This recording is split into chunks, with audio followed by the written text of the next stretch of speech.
अत्यंत दुर्भाग्यजनक घटनाटे घटला एवं जो थे कि आज सकाळे जेहेतु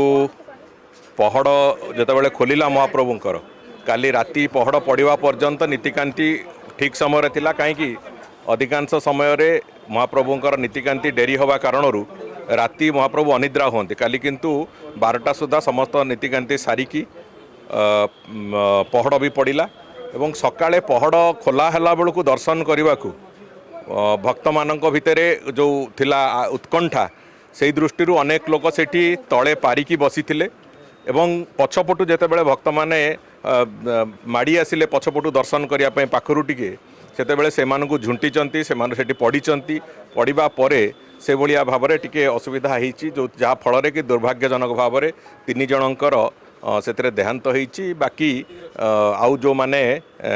आहत होईचंती सेमानकर आहत सामान्य अच्छी से सुस्थता भितर अच्छी जो 6-7 जन एवं डाक्तखाना चिकित्सित होती आमे से बाबद सकाळे माननीय मुख्यमंत्री को अवगत करवा पर माननीय मुख्यमंत्री भी विभिन्न स्तरर आलोचना विभिन्न कौन निष्पत्ति नियाजिवो से बाबद कर सारी एवं खूब शीघ्र गोटे कथा तो माननीय मुख्यमंत्री भी तांकर सोशल मीडिया जरिए जनईचंती जे ये जो घटनाटी घटी से जो माने भी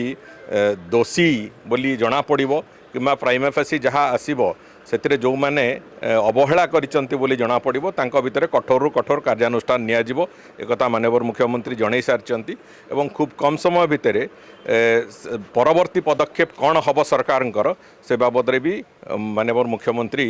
स्पष्टता तार देबे एवं से बाबद निष्पत्ति प्रायत सरीची एवं चूड़ांत निष्पत्ति माननीय मुख्यमंत्री ही जनइबे। पुलिस नथिला इन आउट एग्जिट आउट रो नथिला ट्रैफिक कंट्रोल ठीक रे हेई नथिला जो पय लंबा लाइन ट्रैफिक रे रहितले एवं एंट्री एक्सिट रो किछि निर्धारित नथिला पुलिस भी नथिले सेठी उपस्थित नहीं देखन जेतेबेले घटना घटीची से बाबद रे तुरंत आमे डीजी पुलिस को कहवा पर डीजी पुलिस भी जाइकी से बाबद तांकर जहाँ तर्जमा से को करि सारिचंती एवं से संपूर्ण घटनाक्रम को संपूर्ण घटनाक्रम को तार जो तदंत परिसर भितर को नहीं से कथा को मुख्यमंत्री को से अवगत भी कर सारी तेणुक जहाँ निष्पत्ति से बाबद हवा कथा खूब शीघ्र से निष्पत्ति उपरे स्पष्टता मंत्री स्तरीय कमिटर कहीं थांती ना सेठी से काम होची पुलिस प्रशासन रो से बाबद रे पुलिस प्रशासन जहाँ करवा कथा से माने कहउचंती करिचु बोली किंतु अवहेला हेची बोली से कथा जहाँ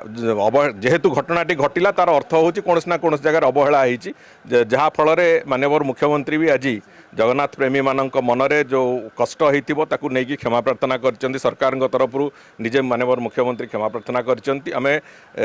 एभली घटना संपूर्ण एक एक्सीडेंटाली हेची एवं सेथिरे गोटिए कथा तो स्पष्ट एथिरे अवहेलार कारण जे भी हेतांतु तांका उपरे कठोर कठोर दंड नियाजिबो बोली निष्पत्ति निया जाउची एवं से बाबद रे कोन परवर्ती पदक्षेप हबो ताकू माननीय मुख्यमंत्री तरफ खूब शीघ्र घोषणा करा।